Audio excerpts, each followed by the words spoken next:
Pues buenas tardes, gracias por asistir a la charla. Inicialmente quisiera hacer dos preguntas. ¿Quiénes de ustedes han o conocen las metodologías in silico para aplicación en investigación?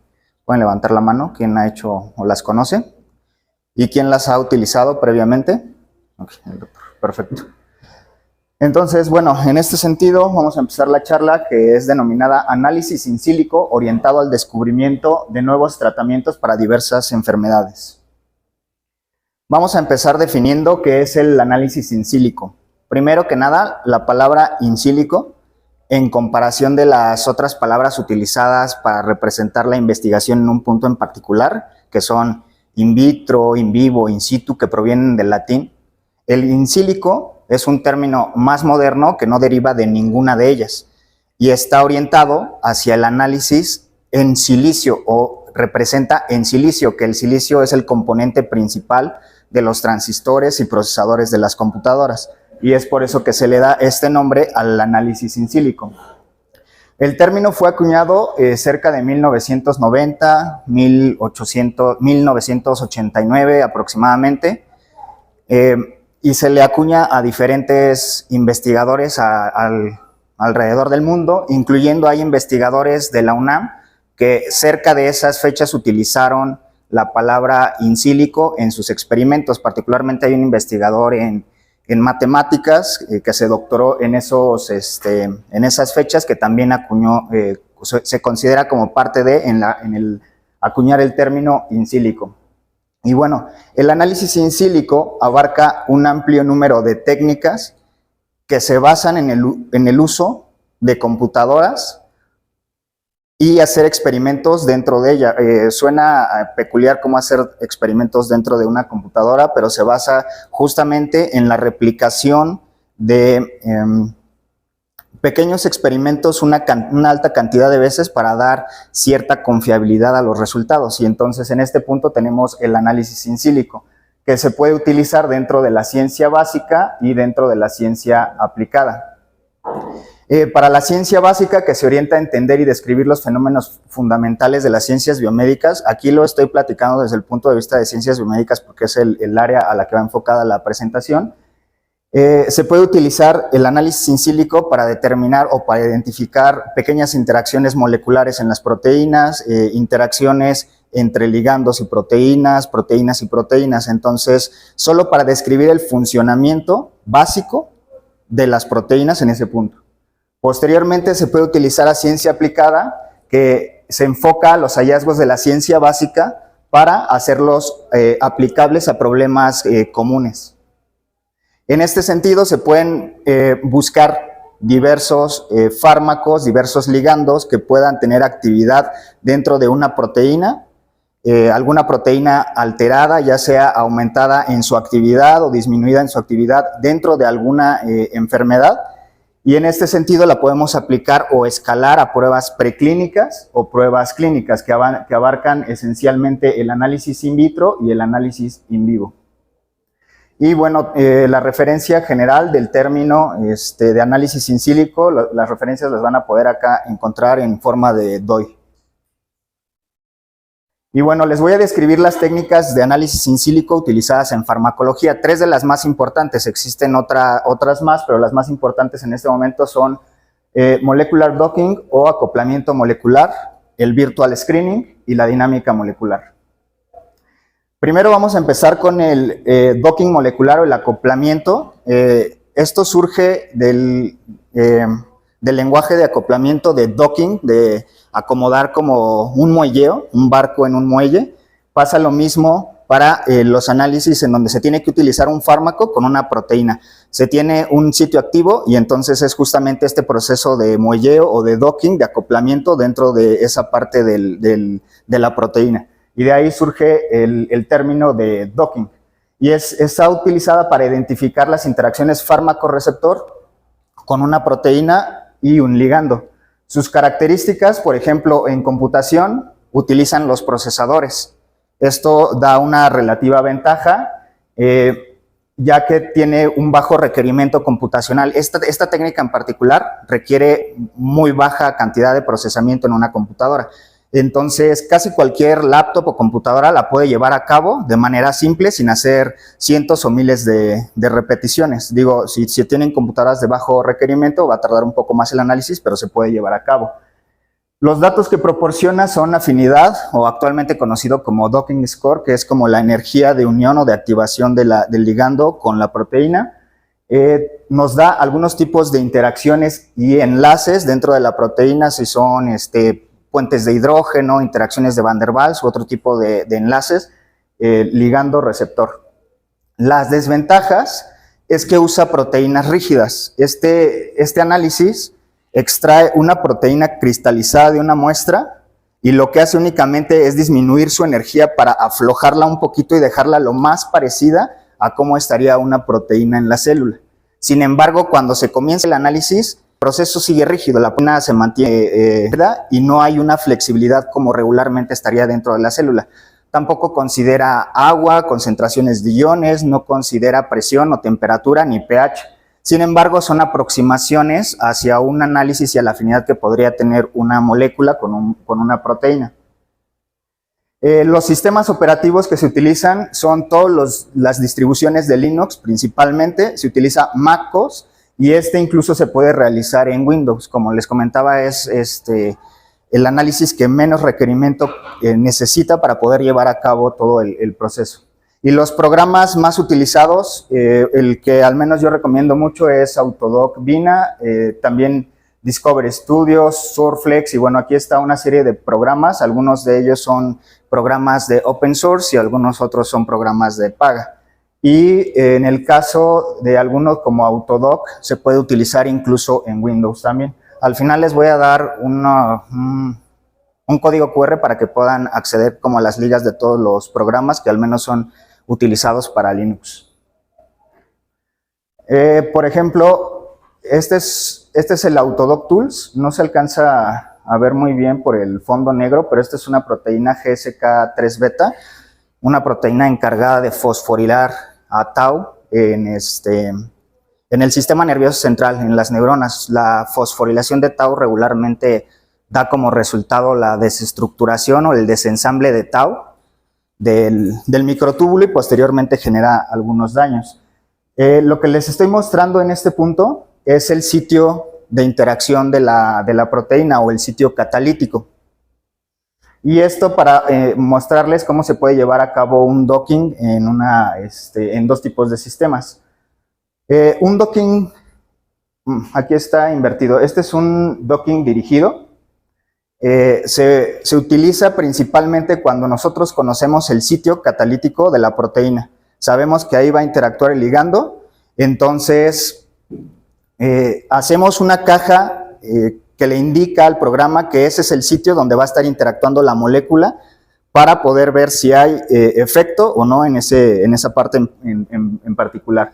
Y luego un docking ciego, que es un docking en donde nosotros no sabemos cuál es el sitio de interacción de la proteína y entonces vamos a hacer una caja lo más grande posible para indicarle que el ligando tiene que pegarse en todos lados de la proteína, porque el docking justamente, dependiendo del algoritmo, lo que va a hacer es tomar el ligando o la molécula y empezar a girarla en diferentes posiciones y ponerla por aquí, por acá, en los diferentes lados, para ver cuál es el lugar donde tiene mejor interacción.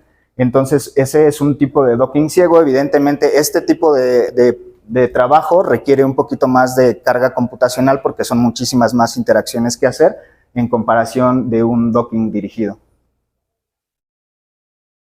Bueno, aquí les puse un video de más o menos cómo se puede ya observar un resultado de la molécula. Esta es la GSK3 beta con un ligando que es punicalagina, es un fitoquímico. Y justamente en un docking dirigido se puede ver el sitio, el pocket de interacción de la proteína y la molécula interactuando en su sitio de reconocimiento. Entonces, este es un punto importante porque pues, sabemos que si interactúa ahí, tiene la capacidad de bloquear su actividad enzimática, que es justo lo que se quiere de esta proteína. Otro tipo de datos que nos puede dar son las estructuras 3D en forma de malla con las nubes electrónicas. Y bueno, podemos ver también el sitio de interacción Si lo pasamos, hacemos un zoom y vemos el esquema de caricatura, podemos ver las alfa hélices y las beta plegadas. Podemos ver, en este caso es otro ligando, cuadrigemina, cómo hace interacción con diferentes aminoácidos. Son alanina, lisina, valina y asparagina. Entonces estos son los puntos donde se están haciendo las interacciones de la molécula con la proteína. Y se puede pasar a una estructura 2D, que igual no se alcanza a ver muy bien el esquema, pero esta nos indica los tipos de interacciones, que justo aquí era lo que les comentaba. Pueden ser interacciones de Van der Waals, puentes de hidrógeno, en este caso tenemos pi-alquil, y puentes, enlaces carbono-hidrógeno, que son del tipo covalentes. Y bueno, ese es un primer abordaje para determinar la actividad que tiene un ligando sobre una proteína. El segundo abordaje es el virtual screening. Este es uno de los más usados, uno de las herramientas más potentes que se tienen actualmente para identificar miles de ligandos en una proteína en particular. Y se usa la base de interacción individual de cada uno de estos ligandos con una sola proteína. Sus características, también los componentes a usar, es el procesador, y los datos proporcionados son afinidad, que es lo mismo que el docking. También se puede ver los tipos de interacciones y enlaces. Entonces el virtual screening es exactamente lo mismo que el docking, pero aplicado a miles de moléculas, no solo a una molécula, y es un escaneo rápido de todas estas moléculas. Sus ventajas es que tiene procesamiento de grandes bases de datos y hay una reducción importante en el tiempo de descubrimiento de nuevos fármacos o nuevos tratamientos. Un ejemplo común, a lo mejor en la enfermedad de Chagas, cuando queremos tomar alguna proteína del parásito que produce la enfermedad y ya tiene resistencia a esa proteína, pero sabemos que es fundamental para que tengas subsistencia esta especie. Entonces decimos, bueno, acabo de sintetizar 500 componentes mediante las herramientas in silico, pero ahora quiero probarlos cada uno. Si quisiera probar los 500 componentes, me voy a llevar meses, años o hasta vidas. Va a ser muy complejo poder probar tantos de ellos en un experimento, digamos, ¿no? Y probablemente cuando ya descubramos si alguno de estos sí tiene efecto, a lo mejor el parásito ya generó algún tipo de mutación, algún polimorfismo, y pues ya resulta que ya ahora ya no funciona, ¿no? Entonces el virtual screening nos ayuda a hacer eso de manera rápida. Si generamos nuestra síntesis de estos 100 compuestos y los queremos probar sobre esta proteína, le damos los parámetros a la computadora, las comienza a correr, y la computadora nos va a dar una tabla con los más afines, los que tienen la mayor capacidad de bloquear o tener una actividad sobre esa proteína en particular. Y esto, dependiendo del tipo de computadora, lo puede hacer en unas cuantas horas o algunas semanas. Y entonces reducimos el tiempo de décadas a unas, sé que son aproximaciones, pero a veces sí tienden a tener relativa exactitud en comparación de la vida cotidiana o dentro de cómo sería la célula. Las desventajas es que requiere de computadoras de alta capacidad de procesamiento. Ya no es tan sencillo llevarlas a cabo con una laptop o una computadora de escritorio regular. Sin embargo, sí se puede hacer, pero deberíamos esperar algunos cuantos meses a que la computadora termine el proceso de análisis. Y bueno, los resultados obtenidos, como es un escaneo rápido, no necesariamente nos dan la información con la exactitud que uno está esperando. Sin embargo, es un modelo predictivo. Los sistemas operativos que usan son Linux y MacOS. Aquí podemos empezar a descartar a Windows porque tiene muchos problemas para generar los scripts y montar bien el programa con los procesadores. Y los programas utilizados son Autodoc Bina, Schrödinger y CCD. Estos dos son de paga y Autodoc Bina es un programa de open source que también igual se puede descargar.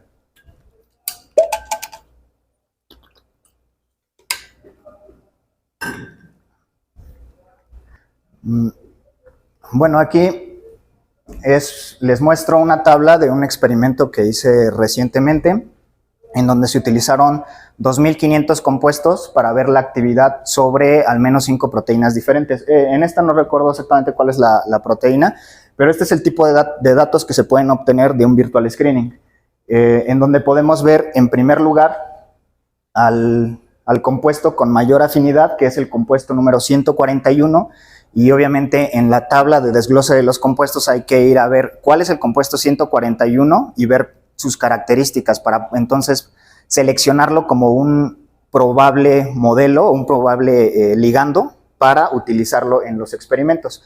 Y entonces, si se quieren probar, como comentaba, miles de compuestos, estos son los tipos de tablas que se pueden dar, y no solamente esto, si se extraen los datos en particular de cada compuesto, se pueden ver las interacciones moleculares, las afinidades, las distancias y demás. Y bueno, finalmente la dinámica molecular. La dinámica molecular es una técnica mucho más compleja y es la que más datos nos proporciona actualmente. Es una técnica utilizada para predecir el comportamiento de cada átomo y cada molécula individualmente en un sistema dinámico. O sea, esto nos hace que, bueno, en la célula, como no tenemos proteínas rígidas ni moléculas rígidas, todo el tiempo está en movimiento, la dinámica molecular sí nos da este espacio para ver las proteínas y las moléculas en movimiento. A esto sí se le puede agregar agua, sí se le puede agregar iones, se le puede agregar incluso la membrana plasmática y se pueden simular muchísimas más cosas que con el docking, que solo se limitaba a una proteína y un ligando. Los componentes a utilizar aquí son los GPUs, que son los procesadores gráficos, porque son muchísimo más rápidos y tienen una mayor cantidad de procesadores para poder realizar todos estos cálculos. Los datos proporcionados son afinidad, nos proporciona clústeres, que son las diferentes conformaciones de una proteína, ya sea un estado activo o un estado inactivo, dependiendo de la proteína que sea, las distancias que hay entre átomos, interacciones, incluso nos puede proporcionar datos de concentraciones de los fármacos dentro de la célula, cuál es la concentración efectiva para poder llevar a su acción o su efecto. Hasta incluso hay análisis de toxicidad a partir del uso de dinámica molecular. Y bueno, las ventajas que son análisis de proteínas y moléculas con sistemas dinámicos, que son más parecidos a las células, que lo comentaba. Esto tiene también la capacidad de hacer interacciones proteína-proteína o dimerizaciones, no solamente proteína-ligando. Entonces, no sé, por ejemplo, en el núcleo celular, cuando se va a comenzar el proceso de replicación del DNA, se necesita un factor de transcripción que le indique cuál es la zona para empezar a replicar. Y esos factores regularmente no están solos en la célula, tienen a dimerizarse con otros factores. Entonces, ese tipo de interacciones se pueden llevar a cabo o pueden estudiar a partir de dinámica molecular. Lo comentaba, se puede hacer simulación con membrana y toma en cuenta condiciones de presión, condiciones de temperatura, pH, concentraciones de iones, agua y muchas otras condiciones que sí se parecen mucho a los sistemas lógicos. Las desventajas es que requiere computadora de alta capacidad de procesamiento. Aquí una laptop o una computadora de escritorio regular ya no lo va a poder procesar. Incluso si se ponen los datos para que pueda hacer las corridas o los análisis, lo más probable es que la computadora mande errores o que se quede trabada porque ya no tiene esa capacidad de procesamiento. Entonces aquí sí se necesitan computadoras con muchísima más potencia o supercomputadoras, como en el caso de la UNAM se puede rentar un tiempo de computadora de la supercomputadora Mistral. Y bueno, eso puede ser una relativa desventaja. Y los sistemas operativos que se utilizan, aquí ya quitamos MacOS, se puede llevar a cabo en MacOS, pero ya no es lo recomendable porque todo está optimizado para todos los sistemas de Linux. Los programas son GROMACS, LAMMPS, Amber y Charm. En este sentido, estos programas, los de open source, que la gran mayoría de investigadores utilizamos, son GROMACS y NumDy. Bueno, posteriormente les muestro un video cómo se llega a utilizar este proceso de dinámica molecular para describir el comportamiento del coronavirus. Entonces, simular una parte de la membrana del coronavirus con proteína. Se dieron cuenta, mediante simulación tenía una capacidad muy flexible, como de ser como una pierna. Entonces, aquí le ponen tobillo, rodilla y cadera, porque tiene justo ese movimiento como fuera una pierna, brazo, esas articulaciones ahí medias. Es que uno puede decir, bueno, y pues a mí qué me importa que estaban, ¿no? Por ejemplo, este tipo de virus es que tienen la capacidad de adherir mayor cantidad de proteínas en una mamífero. En uno, por ejemplo, no tenemos proteínas rígidas que nada más agarre el virus y se mueva, pegue, se mueva y se pegue, sino que tienen la capacidad de extenderse y moverse a diferentes puntos, adherirse a proteínas y empezar su proceso de filtración hacia el interior de la célula. Entonces, para poder al final llegar a un tratamiento, incluso a las vacunas, se utilizaron muchas de estas metodologías in silico, que pues hicieron posible, entre, bueno, también una colaboración internacional impresionante, tener una vacuna en aproximadamente 1 año y medio, cuando antes eso nos llevaba décadas. Y bueno, posteriormente, para ver la comprobación y qué tan preciso puede llegar a ser estas metodologías, se hizo de imágenes por tomografía de crioelectrónica. No se alcanzan a ver muy bien, pero esta es una tomografía del coronavirus y se pueden alcanzar a ver alrededor las proteínas spike. Y estas, que son las proteínas simuladas, se puede observar cómo efectivamente tienen esa capacidad de hacer esos movimientos cada uno. Y así se observa justamente la parte del tobillo, cadera y rodilla. Entonces podemos ver que realmente una simulación de este tipo sí es muy parecida a lo que son las proteínas en la vida real o dentro de un organismo, ¿no? Y pues justamente este artículo nos deja ver cómo tiene esta proteína esta capacidad de moverse y de capacidad de adhesión a la membrana plasmática. Otro ejemplo es la identificación in silico del sitio activo de la beta secretasa. Esta es otra proteína. La beta secretasa es una enzima que en el sistema nervioso central tiene la capacidad de cortar al péptido precursor de amiloide. Regularmente en nosotros lo tenemos, ahorita mismo está activa y tenemos una baja actividad y por lo tanto no cortamos el péptido precursor de amiloide en gran cantidades. Pero cuando esta proteína está de su función normal, está desequilibrada, está sobreexpresada y con una mayor función, entonces al cortar el péptido nos produce una mayor cantidad de amiloide para formar como justamente estas placas de beta amiloide que han sido sumamente descritas en los procesos neurodegenerativos como Alzheimer, procesos neurodegenerativos como demencia frontotemporal y otros tipos de procesos. Entonces, muchas investigaciones están enfocadas a encontrar tratamientos que se le puedan adherir al sitio activo de la proteína. Pero en el caso, bueno, una parte de las investigaciones han tomado la generalidad de la proteína, pero no han tomado los diferentes microestados que la proteína puede tener. Y aquí, por ejemplo, los investigadores pusieron bajo condiciones de pH de 4.5 a proteína y se dieron cuenta que la sitio activo cuando está a condición de pH de 4.5. Entonces, en investigación es un punto importante a considerar, que en dinámica yo voy a tomar únicamente el sitio activo bajo condiciones de pH de 4.5. Y esto, bueno, se puede comprobar mediante el análisis de pequeñas regiones del sitio activo, en donde en amarillo, por ejemplo, por cristalografía de rayos X, tenemos el sitio activo desplazado hacia arriba y el sitio activo inactivo en morado desplazado hacia abajo. Esto es por cristalografía de rayos X. Este es un proceso mucho más largo, un proceso más tardado y que requiere mayor cantidad de dinero, costo para poder llevarlo a cabo. En comparación de otro artículo que hace dinámica molecular con estos mismos sitios activos y podemos observar justo este pequeño loop en verde que es el sitio activo y vamos a observar el sitio activo. Entonces, al final funciona como un factor importante en relación con otros grupos de análisis.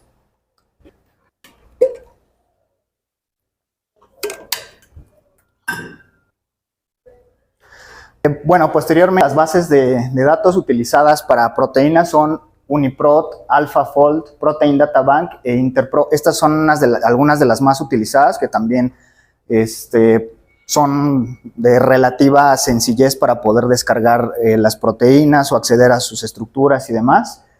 Y las bases de datos de ligandos más utilizadas son POP, Spider, ChemMBL y Zinc. Particularmente, en el caso de Zinc, que es una base de datos que nos da la oportunidad de dibujar estructuras como para síntesis y pedir que haga análogos dependiendo de la estructura que nosotros querramos, y pues los que hacen síntesis se pueden ver muy beneficiados de la herramienta de Zinc. Y en el caso de PopChem, por ejemplo, nos da de ver cientos o miles de componentes activos como fitoquímicos. Y les dejo aquí no sé si se alcance a bien o si lo quieran escanear. Dentro están los links para cada una de estas y para otras bases de datos, y además también están los links para los programas más utilizados que sí se pueden descargar en Windows, que son de libre acceso y que aparte pueden ser utilizados no únicamente para hacer este tipo de análisis in silico, sino también para cuestiones didácticas, de enseñanza en clase y demás, ¿vale? Bueno, un ejemplo que con vida ya como se puede aplicar estos procesos de análisis in silico. Este es un artículo que se derivó como del primer año de la estancia postdoctoral, y comenzamos con un de 2.500 fitoquímicos que les acaba, pusieron contra 5 proteínas identificadas que están implícitas en los procesos de deterioro cognitivo. El deterioro cognitivo es como proceso previo a desarrollar alguna enfermedad neurocognitiva mayor. Entonces se pusieron a correr los 2.500 ligandos en el paso 1 y paso 2, identificación de las proteínas, paso 2, identificación de los ligandos, y el 1 y el 2 abarcan todo lo que es el análisis in silico, que tiene que ver con la dinámica y clusters de cada proteína, con el virtual screening de cada una de las proteínas contra los miles de fitoquímicos, y el proceso llevó aproximadamente unos 4 meses de análisis computacional. Posteriormente se identificaron al menos 10 como los más óptimos, donde en primer lugar estaban algunos compuestos con muy buenas afinidades, pero sin embargo son sumamente tóxicos. Entonces por eso deciden no tomar los primeros compuestos, sino los siguientes en la lista. Y fueron como punicalagina, carpaína, cefarantina, que son fitoquímicos que generalmente no tienen algún efecto tóxico en el sistema. Y se llevó a cabo un modelo de deterioro cognitivo y se aplicaron estos fitoquímicos en forma de datos para determinar si es que era cierto, podía disminuir como la actividad de las proteínas.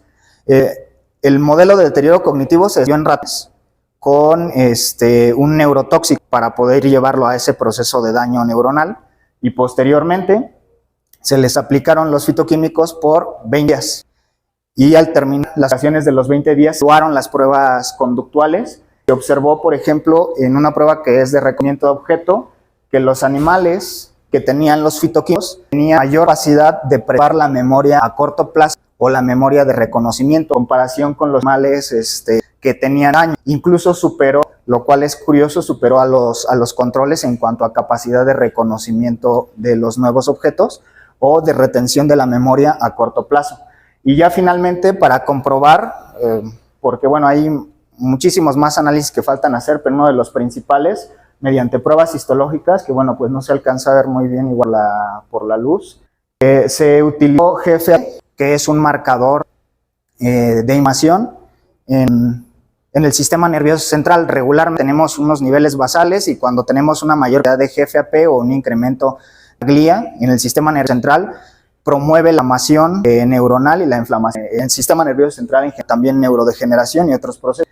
Entonces, bueno, no se alcanza a ver bien lo más este punto, que tenían el proceso de deterioro cognitivo, estaban súper concentrados en cuanto a este marcador inflamatorio, y los animales que tenían, bueno, a los que se les aplicó los extractos de fitoquímicos, disminuyeron de manera importante los marcadores inflamatorios. Y también no se pueden ver aquí las gráficas. Desafortunadamente estos resultados son los iniciales del proyecto.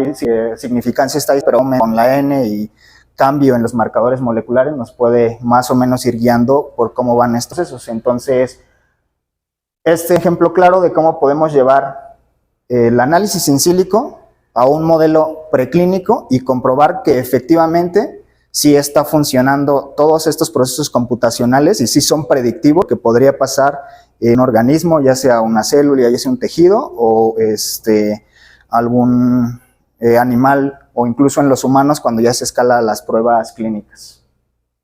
Y listo, esa es la presentación. No sé si tengo dudas, preguntas.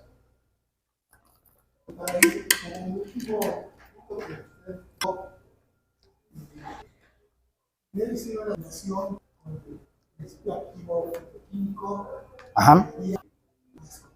Sí.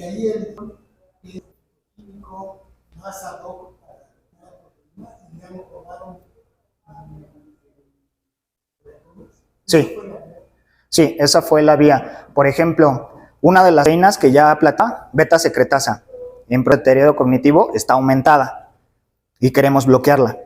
Entonces se tomó beta secretasa como una de las 5 proteínas y se le pasaron los 2500, 2600 fitoquímicos de diferentes tipos, terpenos, alcaloides, fenoles, a interactuar en el sitio activo para ver si tenía la capacidad de bloquear esta enzima. Si la acabamos, entonces ya no tenemos acumulación de beta-amiloide y disminuye los procesos neurodegenerativos. Entonces, todos estos químicos pasaron, nos dio el programa los mejores y tomamos los mejores en forma de extractos y se los administramos posteriormente a los ratones que tenían el deterioro cognitivo para ver después si disminuía a través de los análisis conductuales y a través de las pruebas moleculares, que en este caso fue inmunohistoquímica. Uh-huh. Uh-huh.